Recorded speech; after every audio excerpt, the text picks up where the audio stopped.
Hello everyone, అందరికీ నమస్కారం. ఈరోజు ఈ వీడియోలో జావాలో క్లాస్ అంటే ఏంటని నేర్చుకోబోతున్నాం. ఓకేనా? మన అజెండా వచ్చేసి ఇదండి. ఫస్ట్ అసలు క్లాస్ అంటే ఏంటి, తర్వాత క్లాస్ ని ఎలా క్రియేట్ చేయాలి, మనం ఒక క్లాస్ క్రియేట్ చేసేటప్పుడు ఏమేం ఆప్షన్స్ ప్రొవైడ్ చేయాల్సి ఉంటుంది, ఏమేం వాల్యూస్ ప్రొవైడ్ చేయాల్సి ఉంటుంది, ఆ తర్వాత మనం క్లాస్ ని డిఫరెంట్ వేస్ లో క్రియేట్ చేయొచ్చు. అదేంటో మనం చూద్దాము. అండ్ నెక్స్ట్ క్లాస్ లోపల ఉండే మెంబర్స్ ఏంటి అనేది కూడా చూద్దామండి. సో కంప్లీట్ గా క్లాస్ గురించి మనం ఈ వీడియోలో చూడబోతున్నాం. అర్థమైందా? So let's get started. First మనకి క్లాస్ అంటే ఏంటి? క్లాస్ అంటే ఏం లేదండి, సింపుల్ గా చెప్పాలంటే క్లాస్ అనేది ఒక బ్లూ ప్రింట్ అన్నమాట. సో మీకేం అర్థం కాలేదు కదా, బ్లూ ప్రింట్ అంటే ఏంటని అర్థం కాలేదు కదా. నేను ఒక ఎగ్జాంపుల్ చెప్తాను మీకు. ఫర్ ఎగ్జాంపుల్, మీరు ఒక రూమ్ కన్స్ట్రక్షన్ చేయాలనుకుంటున్నారు, అవునా? మీరు ఒక రూమ్ కట్టాలనుకుంటున్నారు, ఒక పెద్ద బిల్డింగ్ కట్టాలనుకుంటున్నారు. ఎవరైనా కన్స్ట్రక్షన్ వాళ్ళు ఫస్ట్ ఏం చేస్తారు? డైరెక్ట్ రూమ్ కట్టడం స్టార్ట్ చేస్తారా, లేకపోతే దానికి ఒక డిజైన్ డాక్యుమెంట్ లాగా ఒక బ్లూ ప్రింట్ లాగా క్రియేట్ చేస్తారా? ఫస్ట్ ఒక బ్లూ ప్రింట్ అనేది తయారు చేస్తారు. బ్లూ ప్రింట్ అనేది మనం ఫిజికల్ గా యాక్సెస్ చేయలేము. ఫిజికల్ గా అంటే దాని మీనింగ్ ఏంటంటే, బ్లూ ప్రింట్ లో ఉన్న ఏదైతే రూమ్ యొక్క ప్లాన్ ని దాంట్లో ఉన్న వస్తువులు గాని, వాష్రూమ్స్ గాని యాక్సెస్ చేయలేము. బ్లూ ప్రింట్ లో ఉన్న రూమ్ లో నువ్వు వెళ్ళి పనుకోలేవు, ఆ వాష్రూమ్ లోకి వెళ్ళి నువ్వు యూజ్ చేయలేవు. సో మన రూమ్ ప్లాన్ అనేది కంప్లీట్ గా ఉంటుంది. మన బెడ్రూమ్ యొక్క సైజ్ ఎంత రావాలి, హైట్ ఎంత రావాలి, విడ్త్ ఎంత రావాలి, ఓకే. సో ఇవన్నీ కూడా ఉంటాయి ఆ బ్లూ ప్రింట్ లో. అందులో డబుల్ బెడ్ పడుతుందా లేదా, కప్బోర్డ్ సెట్ రావాలి, ఇవన్నీ కూడా ఉంటాయి. డీటెయిల్ ప్లాన్ అనేది ఉంటుంది మనకు, రైట్? ఆ రూమ్ యొక్క ప్లాన్ ని ఆ బ్లూ ప్రింట్ లో డిజైన్ చేసి పెడతారు. బట్ వాటిని ఏవి కూడాను ఫిజికల్ గా యాక్సెస్ చేయలేము, రైట్? సో ఓన్లీ అదేంటి, ఒక డాక్యుమెంట్ మాత్రమే అది. ఇట్స్ ఏ బ్లూ ప్రింట్ అంతే. కానీ దాన్ని మనం యాక్సెస్ చేయాలంటే ఎలా యాక్సెస్ చేయగలము?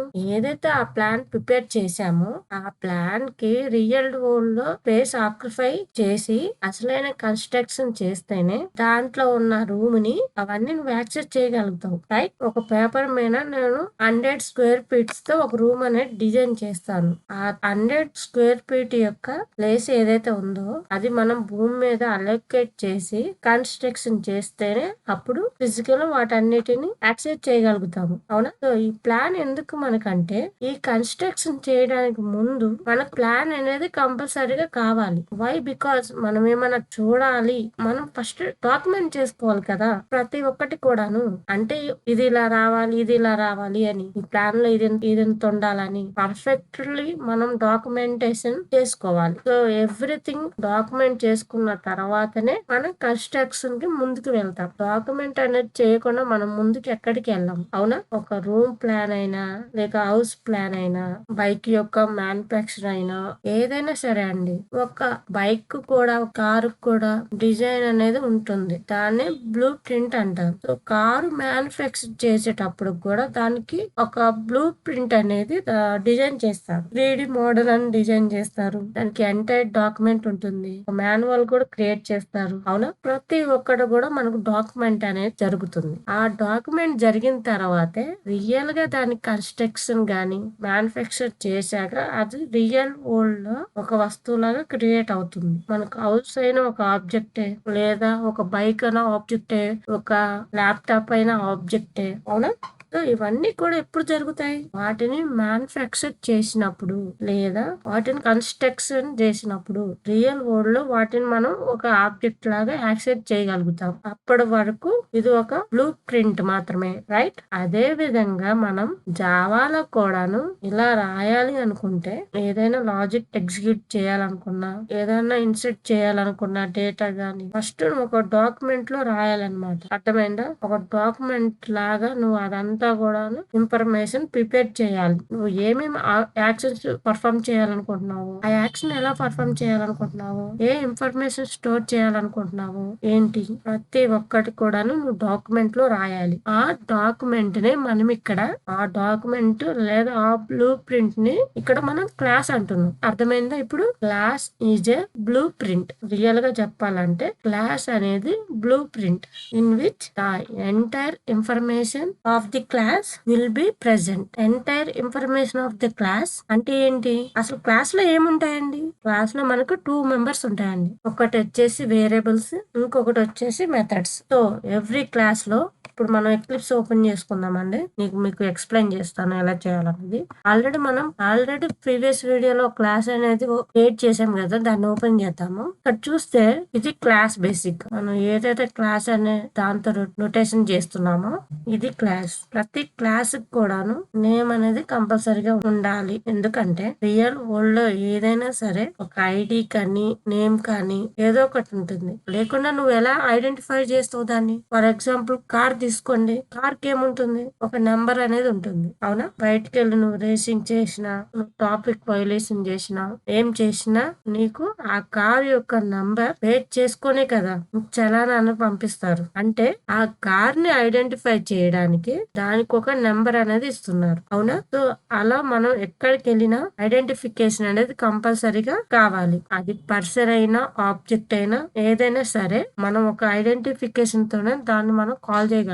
రైట్? సో అలా మనకు ఇక్కడ క్లాస్ ని కూడా క్రియేట్ చేసినప్పుడు దానికి ఒక ఐడెంటిఫికేషన్ థింగ్ అనేది ఇవ్వాలి. లేకపోతే ఇదని మనకి ఎలా తెలుస్తుంది? మన ప్రాజెక్ట్ లో మల్టిపుల్ క్లాసెస్ ఉండొచ్చు. ప్రతి ఒక్క క్లాస్ ని కూడా మనం యూనిక్ గా ఐడెంటిఫై చేయగలగాలి. అవునా?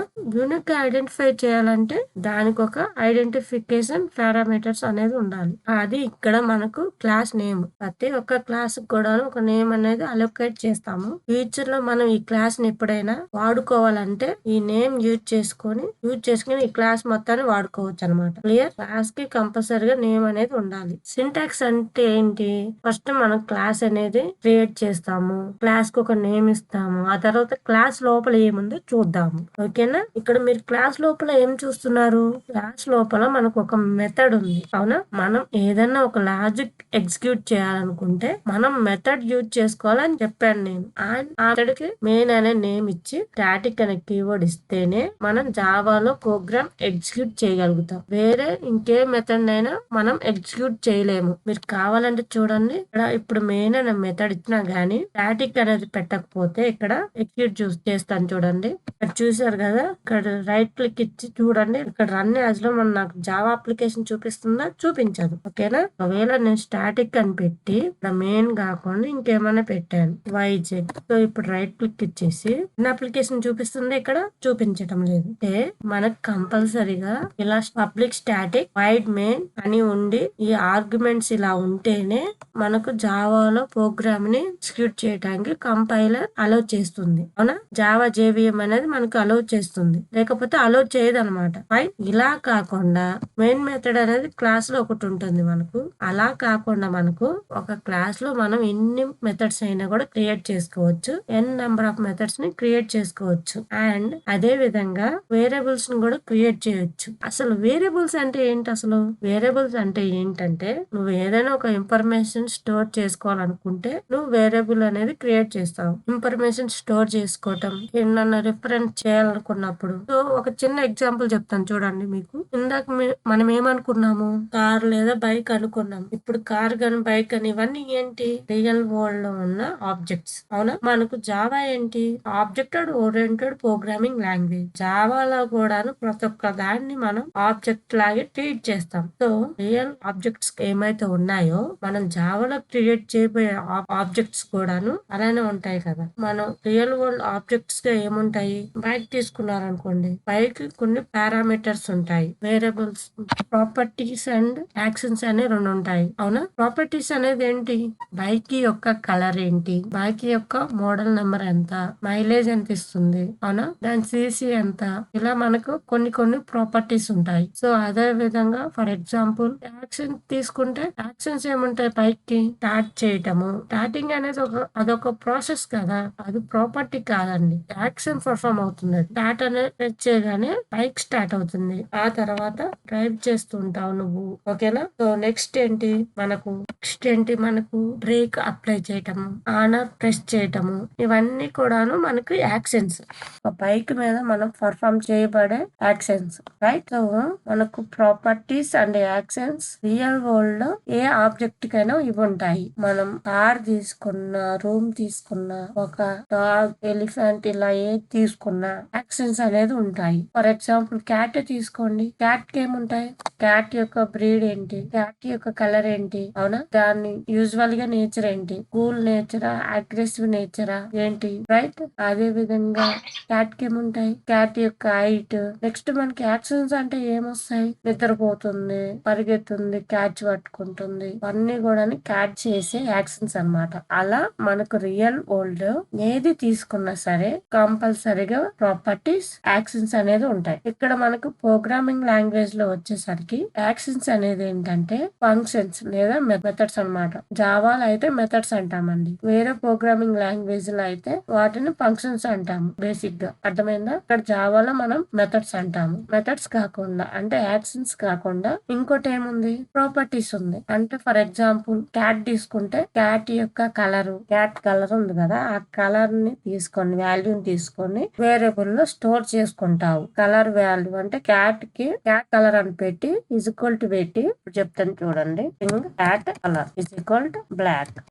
ఇది బ్లాక్ అనేది వాల్యూ అండి. ఈ వాల్యూని క్యాట్ కలర్ ఈ వేరియబుల్ లో స్టోర్ చేసుకొని మనం యూజ్ చేసుకుంటాం అన్నమాట. ఓకేనా? ఇప్పుడున్న బ్లాక్, వైట్, వెయిట్ ఇవన్నీ ఏమవుతాయంటే ప్రాపర్టీస్ అయితే క్యాట్ యొక్క ప్రాపర్టీస్. సో అలానే మనం జావాలో క్రియేట్ చేయబోయే ఆబ్జెక్ట్ కూడాను మెథడ్స్ అండ్ వేరియబుల్స్ అనేది ఉంటాయి. అంటే వేరియబుల్స్ అంటే ప్రాపర్టీస్, అర్థమైందా?